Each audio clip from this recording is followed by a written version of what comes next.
नमस्कार जय जगन्नाथ समस्त को स्वागत करुच्ची आ गोटे नुआ वीडियो को। आज सब्जी वाला ठू मु रखी दुई तीन टा पालंग सागर बिड़ा।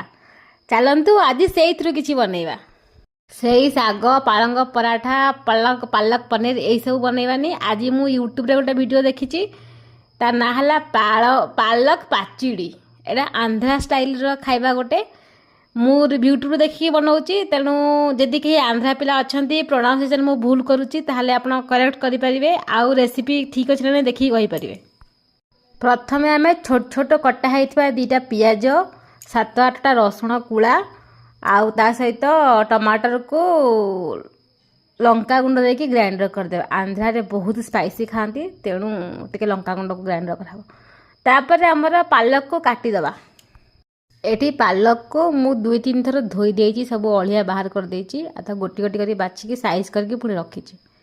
तार जोड़ा सब पची जाइची जेतिकी पोर्सन ताको बाहर कर देके बाकी पोर्सन को छोट छोट करी काटिदबा। तापर आम रेसिपी स्टार्ट करिबा। आ एपटे हमर मसला भी ग्राइंड रही जाइची। एबे चलंतु रेसिपी स्टार्ट करिबा। कड़ाई बसैबा।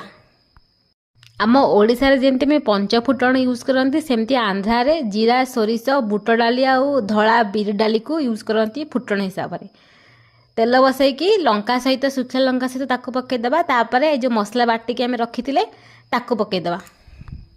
तेल रे हेंगु पकईको भूली जाइए मसला पकईला पर हेंगु पकईली। तापर आपण घर जहाँ मसला अच्छी हलदी टिके लुण टिके लंका आ सांगे टिके चिकेन मसला आउ गरम मसला अच्छी टिके पकईदेवे। तो घांटी घांटी घांटी घांटी देवे।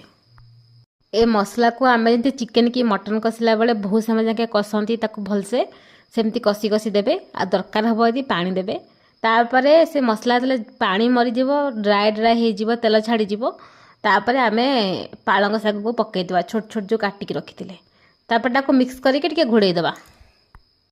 कहीं नॉर्मली सागरे बहुत पानी बाहर से घोड़े पानी जल्दी बाहर जीव। ये आम सब सागर पानी बाहरी सारी आम घांटी घांटी देवा। यही स्टेज रे पानी बाहरला पर आपण ताको हाई फ्लेम रे बसई पारे किसी असुविधा ना। ता पूर्व मीडियम फ्लेम रे चलियो। भलरे सागरु पानी बाहरी गला पर मरीगला बास एतिकी आउ किसी करिवार नाही। एबे आप ताकू गैस को फ्लेम को बंद करि परिबा। चलंतु खाया को बाढ़िबा। साउथ इंडिया रे आज्ञा गोटिए प्लेट रे भात डाली तरकारी सब खाती। हेतिबे मु गोटिए प्लेट रे मारिची ताको मझे रखी देइची गोटे गात करके भात रे। आउ देखौची आपन को केमती देखा जाउची आ टेस्ट केमती लागुची। चलंतु रिव्यू देखिबा।